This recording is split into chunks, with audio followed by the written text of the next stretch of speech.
आगे चर्चा का समय है। यदि आपके कोई प्रश्न है तो आप पूछ सकते हैं। कुछ जोड़ना चाहते हैं या अपनी प्रतिक्रिया व्यक्त करना चाहते हैं तो वह भी कर सकते हैं। आदाब, नमस्कार। मैं डॉक्टर सैयद मुबीन ज़हरा हूँ, यूनिवर्सिटी ऑफ दिल्ली से। इतिहासकार हूँ, तो जो थोड़ा मेरा काम है उसी से कनेक्टेड मेरा प्रश्न है सर रणेंद्र जी और सर आपके लिए भी, जो भी इसको हाईलाइट कर सकें। हम इतिहास में देखते हैं, जैसे मैंने मुग़ल हिस्ट्री पे काम किया है, विमेन पे, तो हमने देखा है कि मदरली फिगर को, माँ को बहुत ज़्यादा बहुत ज़्यादा उसको किया जाता है डेकोरेटिव वे में हर जगह।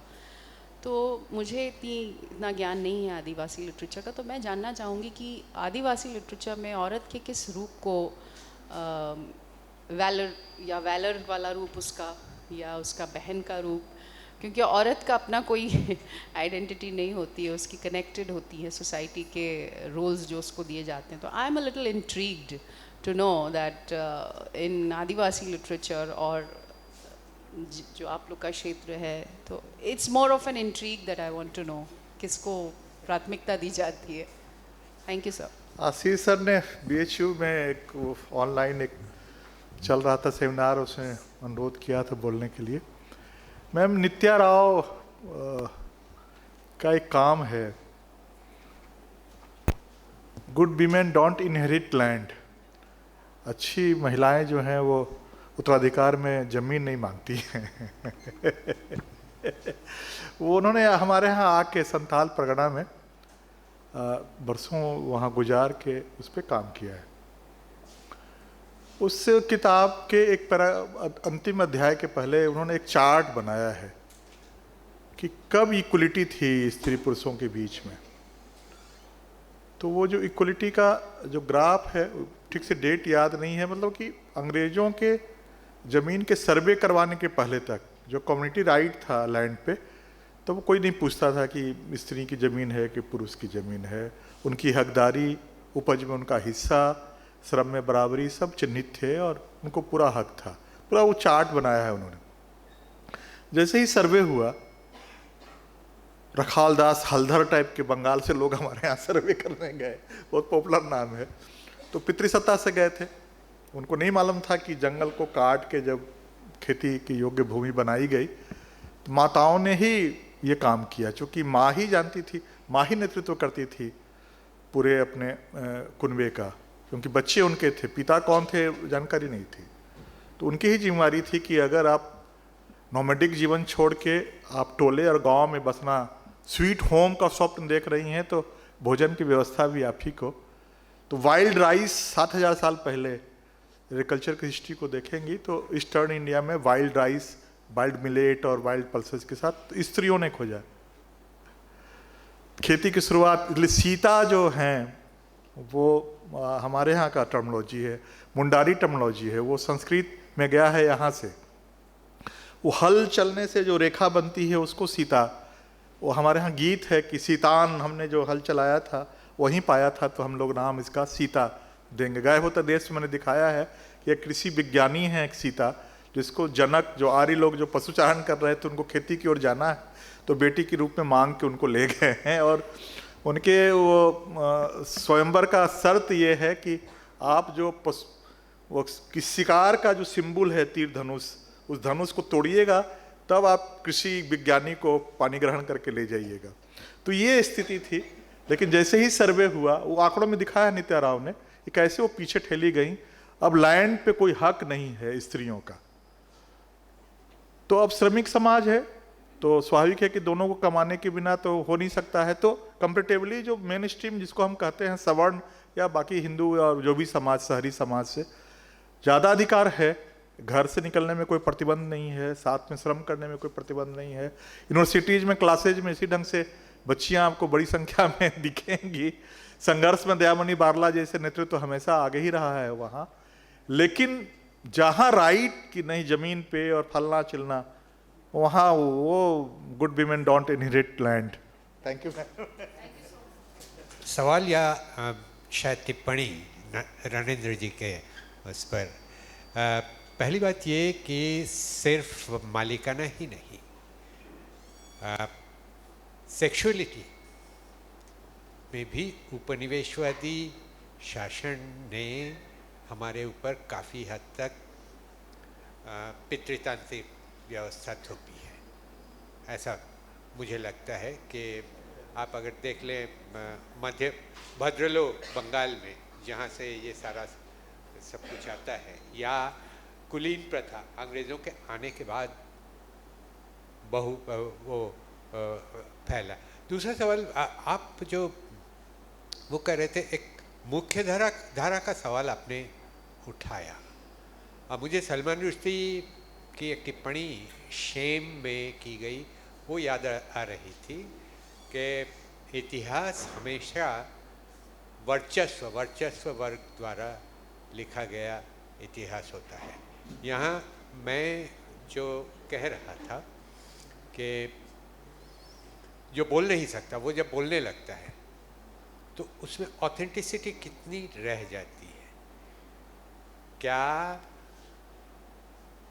मतलब जो दमित वर्ग है, निम्न वर्ग है, उसके नैरेटिव को पढ़ने का सिलसिला जो अनकही बातों में या दबाई गई बातों में, वर्चस्व में, इतिहास में अनकही बातों में, दबाई गई बातों में बोलने का जो सिलसिला है,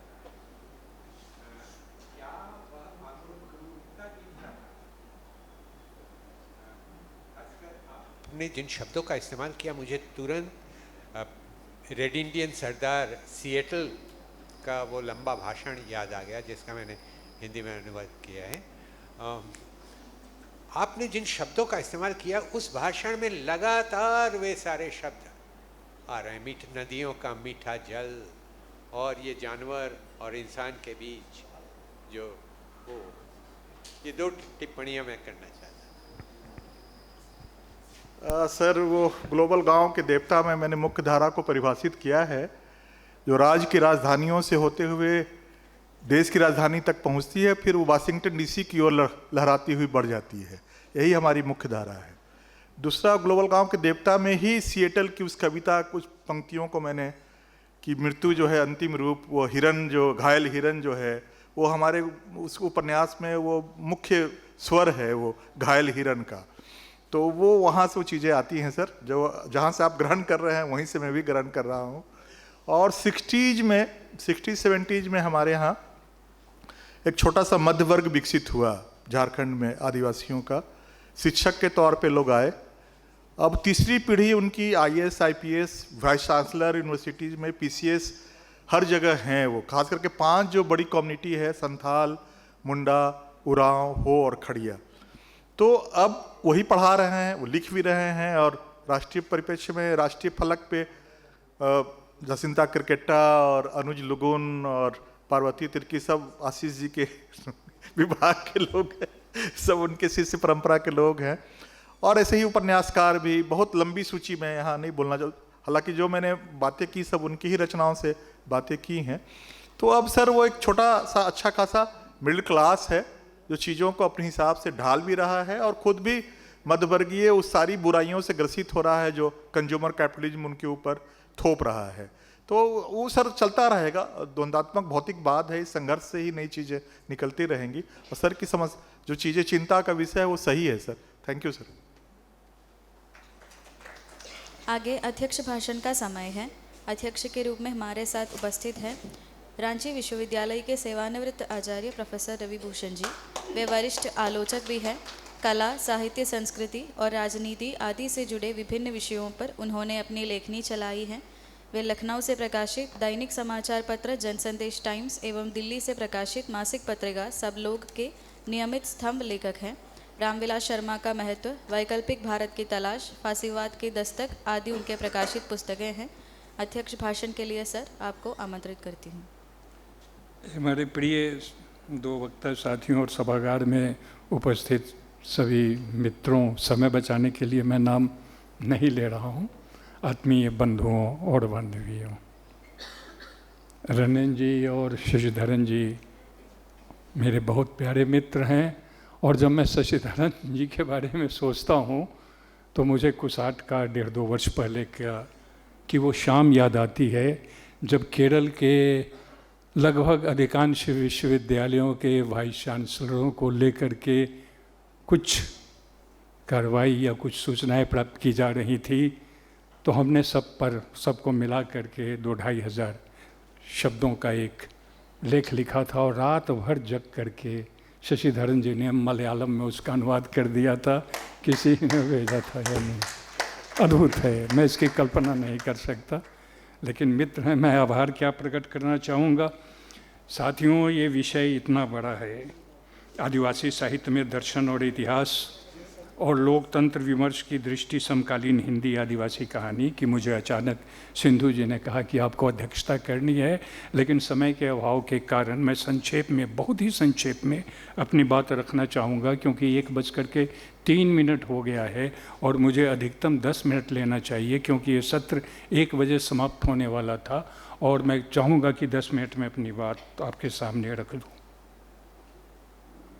आदिवासी समाज, आदिवासी भाषा, आदिवासी साहित्य, आदिवासी संस्कृति, आदिवासी कलाएं, आदिवासी कला रूप, आदिवासी पर्व त्योहार, आदिवासी नृत्य, आदिवासी जीवन, सब कुछ जो आदिवासी है, मेरा अपना मानना ये है कि उसके अधिकारी व्यक्ति के रूप में रणेंद्र यहाँ मौजूद है। संभवतः पहली बार रणेंद्र जी ने डॉक्टर रामदयाल मुंडा जनजातीय कल्याण शोध संस्थान में आदिवासियों की फिलॉसफी पर एक इंटरनेशनल सेमिनार किया था।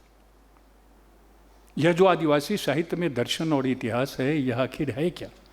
बक्सर की लड़ाई के बाद के कुछ समय बाद ही आदिवासियों का झारखंड में आदिवासियों का संघर्ष जो ईस्ट इंडिया कंपनी से शुरू होता है, वो आज तक किसी न किसी रूप में जारी है, जिसे हम झारखंड विधानसभा के चुनाव में, अगर हम चुनाव को भी एक संघर्ष के रूप में देख सकते हैं, तो हम देखते हैं जबकि झारखंड मुक्ति मोर्चा को वहाँ जीत हासिल हो गई है, 6 भाजपा राज्यों के मुख्यमंत्री डेरा डाले हुए थे, कुछ नहीं हुआ। ये निरंतर ये संघर्ष है क्या? जल, जंगल और ज़मीन की रक्षा के लिए। ये जल, जंगल, ज़मीन, ये 3 शब्द नहीं है, ये कल्चर हैं। और जल, जंगल, ज़मीन की रक्षा के लिए आदिवासियों के साथ अगर कोई खड़ा होता है तो आप उसे नक्सलवादी और माओवादी और राष्ट्रद्रोही कहते हैं, क्योंकि जल ही जीवन है। जल का एक अर्थ जीवन है, जंगल से ही सब कुछ है। और आप देखिए कि जंगल में जितने भी पृथ्वी के गर्भ में जितनी भी खनिज संपदाएं हैं, पृथ्वी ने उसकी रक्षा के लिए केवल आदिवासियों पर ही विश्वास किया था, और वहाँ से आदिवासियों को खदेड़ा जा रहा है। ये जल, जंगल, जमीन की रक्षा है। दूसरी बात यह कि आदिवासी जो दर्शन है वो क्या है? ट्राइबल फिलॉसफी अपने आप में क्या है? ट्राइबल फिलॉसफी को सामने लाने का बहुत बड़ा काम रणेंद्र जी ने किया है। वो जो राजकमल से अब आ गई है, लेकिन उसके पहले मेरा कहना यह है कि ये जो शट दर्शन है, भारतीय दर्शन, इस शट दर्शन को आप देखिए, वैशेषिक, सांख्य, योग, न्याय, पूर्व मीमांसा और वेदांत को जैसे कि ऑर्थोडॉक्स स्कूल माना जाता है। झारखंड का पूरा दर्शन जो है सो प्रकृति के साथ है। प्रकृति भिन्न नहीं है, प्रकृति के साथ वो अभिन्न है। वो प्रकृति के साथ यह जो अभिन्नता है, अभिन्न संबंध है, उसमें केवल वनस्पति जगत और जीव जंतु नहीं है। इसलिए अगर जल बहता है तो झारखंडी भी या आदिवासी भी चाहते हैं। ये प्रसिद्ध कथन है कि उनका चलना ही नृत्य है और उनका बोलना ही संगीत। पत्ते अगर खड़खड़ाते हैं तो उनके सीने में भी जैसे कोई स्पंदन होता है। यह संबंध, यह लगाव, यह प्रकृति का दोहन, जब से इंडस्ट्रियल रिवॉल्यूशन हुआ वो एक लंबा इतिहास है। और आज हम इंडस्ट्रियल रिवॉल्यूशन के 4थे चरण में है, जिसे कि इंटरनेट माना जाता है। इंटरनेट का ये समय, आप उस समय से देख लीजिए। अगर एक झारखंड का ही उदाहरण दे तो उसकी संघर्ष परंपरा को पूरी तरह देख लीजिए। लगभग 250 वर्ष की यह संघर्ष परंपरा है। किसके लिए है? अपनी संस्कृति की रक्षा के लिए। क्योंकि जो बाजार की संस्कृति है वो प्रभावी हो रही है पूरी तरह से, और उसके साथ न्याय जो है नहीं मिल रहा है, अन्याय हो रहा है। तो सत्ता से, व्यवस्था से ये अगर ध्यान से देखिए तो मड़ांगोम को जयपाल सिंह ने 1954 में जो राज्य पुनर्गठन आयोग को जो अपना मेमोरेंडम दिया था, उसको ध्यान से देखिए, बहुत ध्यान से 2-4 बार पढ़ने की ज़रूरत है। और फिर एनी होरो ने जब बिहार की सरकार या मुख्यमंत्री को जो मेमोरेंडम दिया था 1972 और 73 में, उसे अगर ध्यान से देखें तो उन्होंने स्पष्ट शब्दों में अपनी संस्कृति की बात कही थी, अपनी भाषा की बात कही थी, शिक्षा की बात कही थी। और जयपाल सिंह ने संविधान सभा की बैठक में और उस मेमोरेंडम में यह साफ शब्दों में कहा था कि लोकतंत्र के बारे में आप हमें नहीं बता सकते, सबसे बड़े लोकतांत्रिक हम ही हैं और शुरू से हम हैं। तो यह जो दर्शन है, इसकी जो शाखाएं हैं वे बहुत अधिक खुल जाती हैं और वहाँ कम्युनिटी प्रमुख है।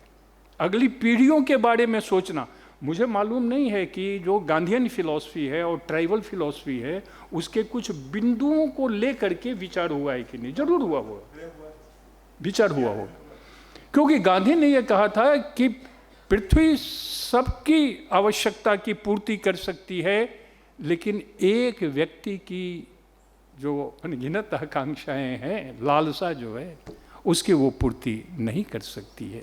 यह लालच है, यह ग्रीड है, यह लोभ है।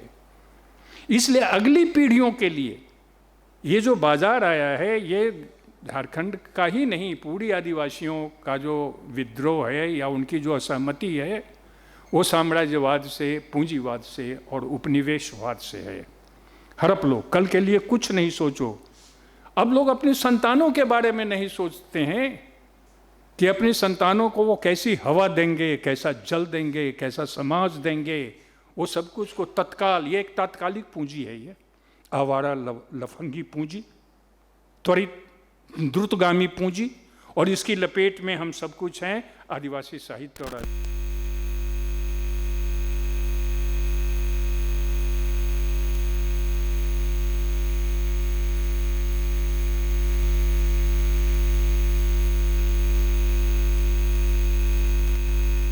संपादन वंदना टेटे ने की। और जब वंदना टेटे ने किया तो उसकी एक कहानी में, वो शायद कहानी का नाम मैं अभी भूल रहा हूँ, उसकी एक कहानी में दुर्गे की बच्चे और एल्मा की कल्पनाएं, ये एलिसेक्टा की कहानी। इसमें यह है कि एक ही निर्माता के जो बच्चे हैं, वो एक तो इतना धन धान्य से संपूर्ण और दूसरा आर्थिक रूप से बहुत। और उस कहानी में एक पंक्ति आती है, क्या यह न्याय है? आदिवासियों के साथ ही अन्याय नहीं हो रहा है, बहुत लोगों के साथ अन्याय हो रहा है।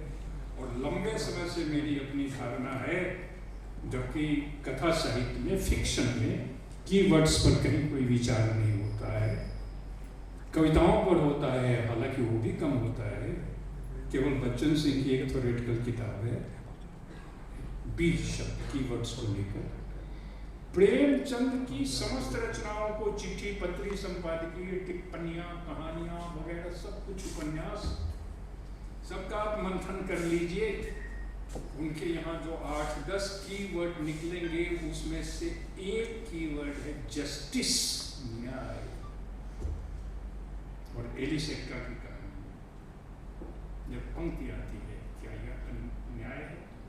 हम एक अन्यायी माहौल में हम रह रहे हैं। केवल भारतीय संदर्भ में हम बात नहीं कर रहे, हम पूरे वैश्विक संदर्भ में हम बात कर रहे हैं, यूरोपीय संदर्भ में भी, और आप जितने कह सकते हैं वहाँ पे सभी एक अन्यायपूर्ण समय में, एक खौफनाक समय में, एक वैश्विक समय में हम लोग रह रहे हैं। और इससे मुक्त होने के लिए, निकलने के लिए, हम जो कुछ इलाकों में जाते हैं, प्रवेश करते हैं, उसमें एक आदिवासी इलाका नहीं। इसलिए समकालीन हिंदी आदिवासी कहानी में बाद में तो रोज के किट्टा के 2 संग्रह आ गए। मैं एक ही संग्रह के बारे में जानता था, रंजन जी ने कहा कि दूसरा संग्रह भी आ गया। तो कहानियों में, कविताओं में, इतिहास में, दर्शन में जम करके काम हो रहा है। ट्राइबल हिस्ट्री लिखी जा रही है, ट्राइबल फिलॉसफी लिखी जा रही है, ट्राइबल लैंग्वेज पर काम हो रहा है, आदिवासी पहनावे भूसे पर भी काम हो रहा है। और साहित्य में ये नहीं आता, लेकिन पहले आया था। लल्लन राय ने कृतिकालीन कविताओं में जो आभूषण वगैरह हैं, वस्त्र सज्जा वगैरह है, उस पर काम किया था। हम जो पहनते हैं, यहाँ तक कि हमारे बॉडी लैंग्वेज पर, जिसमें अकेली केवल एक कुंतल में की किताब है, यह इतना बड़ा क्षेत्र है। और इस क्षेत्र पर इस विषय को यहाँ सामने रखा, ये बहुत बड़ी बात है जो हमें आगे भी सोचने के लिए प्रेरित करती है।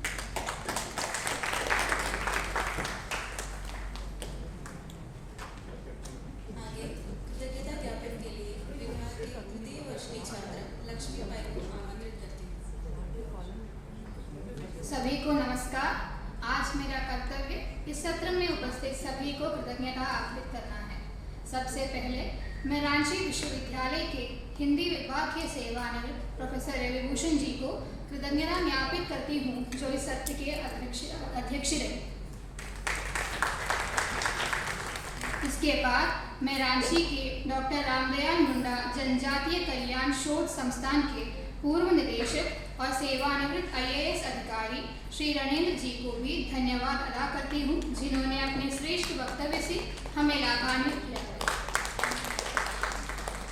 साथ ही मैं कोच्चिन विश्वविद्यालय के हिंदी विभाग के एमरिटस प्रोफेसर आर शशिधरन जी को भी धन्यवाद अदा करती हूँ, जिन्होंने अपनी वाणी से हमें अनुग्रहित किया। चर्चा को सफल बनाने वाले सभी विद्वजनों को भी मैं धन्यवाद अदा करती हूँ। अंत में सेंट पीटर्स कॉलेज कॉलेंजेरी के पूर्व विद्यार्थी नंदिनी जी को धन्यवाद अदा करती हूँ, जिन्होंने स्वागत भाषण प्रस्तुत किया। यहाँ उपस्थित सभी को एक और बार कृतज्ञता ज्ञापित करते हुए समाप्त करती हूँ। धन्यवाद।